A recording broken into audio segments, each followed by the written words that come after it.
So, Matt, here's the exact question. Injury risk aside, has Jordan Love been playing good enough this season to justify playing him at less than 100%? Let me tell you the logic behind this, because my thought is basically that and I'm not saying Malik Willis is better than Jordan Love. I'm not saying anything like that.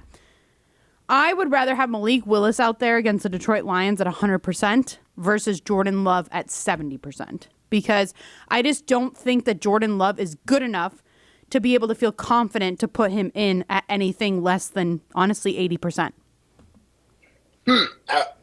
Was there like a quote or something that said Jordan Love is 70%, or is this kind of like your... No, over the course of the week, Mark Tauscher's been talking about 80% being his number, and that's an injury thing for him, I think. I think that there's been a lot of our shows that have talked about at what percent are you gonna, or like, are you comfortable putting Jordan Love in and all that kind of stuff, and like so much of it I feel like is equated to like his injury risk. Yeah, I can shed some light here. Yes, Molly obviously just ripped off a question from somebody else because that's what she does, Matt. 100%. Plagiarism queen. Yes. I have no original thoughts of my own, right? But no, I think I was listening to Jen, Gabe, and Chewy this morning, and they were kind of just asking the question of at what percent do you feel comfortable putting him in? And honestly, I was just like, you know what?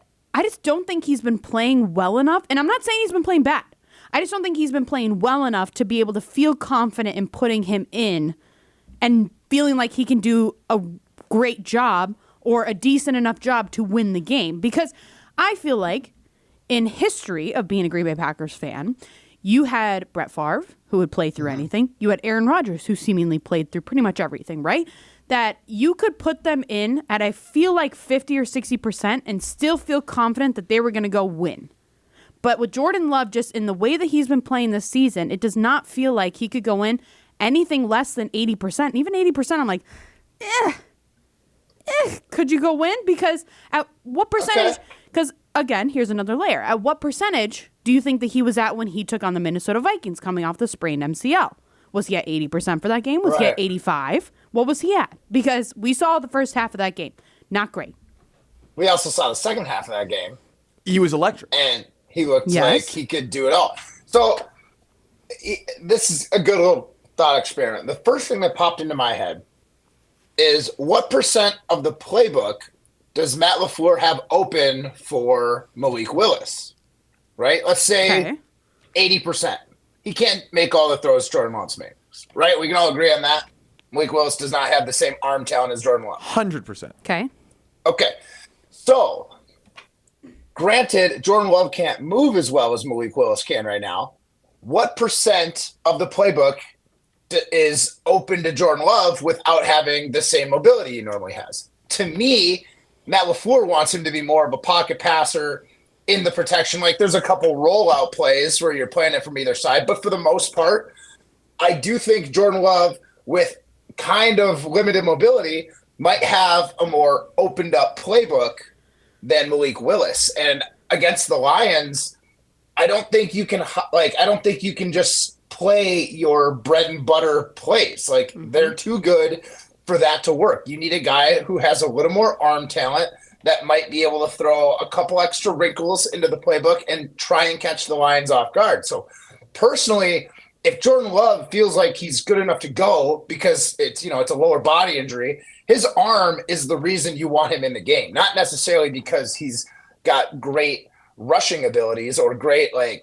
escapability with his legs. Like, obviously you don't want him hurt for the remainder of the season. So if he feels like this injury could just get compounded or get way worse, then you probably save that asset that you've invested in and try and lean into Malik Willis. But if Jordan Love thinks he's good enough to go, and you think you've got more plays at your disposal because Jordan Love's arm talent as opposed to Malik Willis's legs and his, rushing talent, I think you got to go with Jordan Love. So he's probably I'm hearing he's going to be like a game time decision for the most part. And he did practice today. I'm sure limited.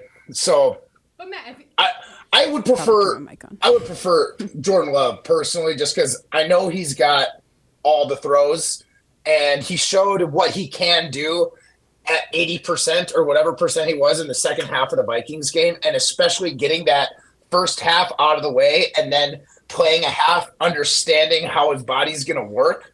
Because this is the same injury, right? It's just aggravated. So he knows exactly what he can and can't do because of the second half of that Vikings game.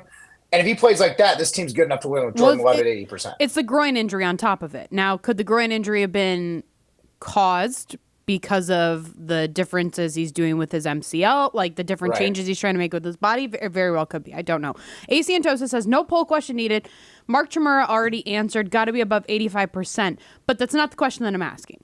I'm asking, like, do you feel confident in him playing at less than 100%, or should Malik Willis be playing? Because I just don't think that he's proven in the first, what week are we in? Are we in week 8 at this point? 8. Which is crazy. Week 9, actually. We're in week 9? 9. Yeah, they're 6-2. They've had 8 games, so this is week 9. Holy crap. Okay. So at week 9, I just don't think he's played well enough to be like, oh yeah, I fully trust you at anything less than 80, 90%. Like, Molly, we gave him $55 million a year. We trust, if he says he can go, I trust him to go. So Molly, but that's the thing is, what do you need to see to feel confident that he is? I need to see him put together an entire game, because he can't put together an entire game. Like, and again, I think he's a good quarterback. I am excited for his future with the Green Bay Packers. What does an entire game mean? Being consistent, looking the same on every single drive. And I get it, you're not going to look the exact same on every single drive. No quarterback does, but less interceptions, right? Like more on-target balls, more completion percentage. Does that have anything to do with his groin? But it has to do with his play, though, like his talent. You love Malik Willis? No. I'm not saying I love Malik Willis. Am I happy that he is the backup that the Packers have right now? Of course I am. Like, am I missing Clifford? Absolutely not. You know? So who are you? Who in the NFL is that right now? I mean, Pat Mahomes. He's not this year. No, he looks bad this year. Here's the thing: you trust Pat Mahomes to do anything if he's in the game. See, Patrick Mahomes is such an anomaly. It is wild, right? Like I've watched multiple Chiefs games because I feel like we're subjected to them because they're always at like 3:25 or prime time for some reason. Same with Aaron Rodgers, which is annoying. But I was tonight, Aaron Rodgers. Aaron Rodgers tonight. Patrick Mahomes looks like garbage. He's just lucky that he has a good team. He has a great coaching staff. Like, he has all the things. That somehow they're winning games. It's insane. It doesn't make sense. They are absolutely the anomaly. Like, they are not. It's insane. You guys can all agree with me, and you guys can't fight with me because Jim Rutledge isn't here. Like, Jordan, I don't think it's because he's lucky. He just gets it done in crunch time. So lucky. And you're right. His team is pretty good, but they're injury riddled. They're getting geriatric DeAndre Hopkins onto their team because all their wide receivers are down. It's basically the really good Chiefs defense, Travis Kelce, and Patrick Mahomes, and Andy Reid being an absolute genius, making sure that he can give Patrick the best play that puts him in the least amount of harm's way and to get it done. Like, I hear you. He's not playing. This is not his best season of all time. But at some point, and I think that's where the Packers were and why we always played Brett and always played Aaron Rodgers, is because we had full trust that those guys could get it done if they needed to in crunch time. And obviously that didn't always happen. But I think if the Packers really wanted to do something good for their quarterback, they would let Jordan Love make the call and basically tell Jordan Love, like, we believe in you to win this game. We are prepared to play with Malik Willis and go out there and get a W.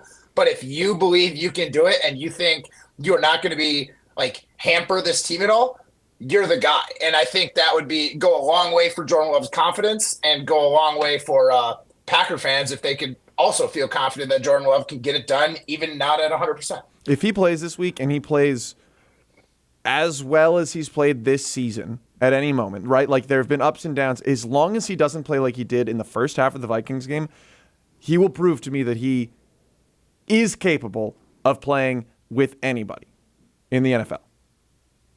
Yeah, I would totally agree with that. Okay. All right.